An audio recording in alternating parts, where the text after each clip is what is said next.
Magandang gabi po sa inyong lahat. So, ako'y kakain na po. So, ang aking ulam, sinigang na salmon.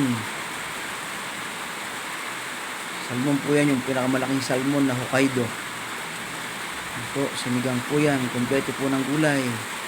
Pechay, sitaw, okra, talong. Saka may talbos po yan. Yung po ang hindi mawala. May sili rin po yan. Kamatis, sibuyas. Kompleto po yung ricado niyan. Po ang aking ulam ngayon, sinigang na salmon. Po, kain po tayo. Ako na lang po ang hindi kumakain, lagi pong nahuhuli sa kain. Yan po, nakita nyo naman yung pong pagkakaluto ng gulay niya, hindi po malambot masyado. Kumbaga, pag kinagat mo po siya, medyo malutong-lutong na, sakto po na hindi naman siya matigas, malambot na po siya.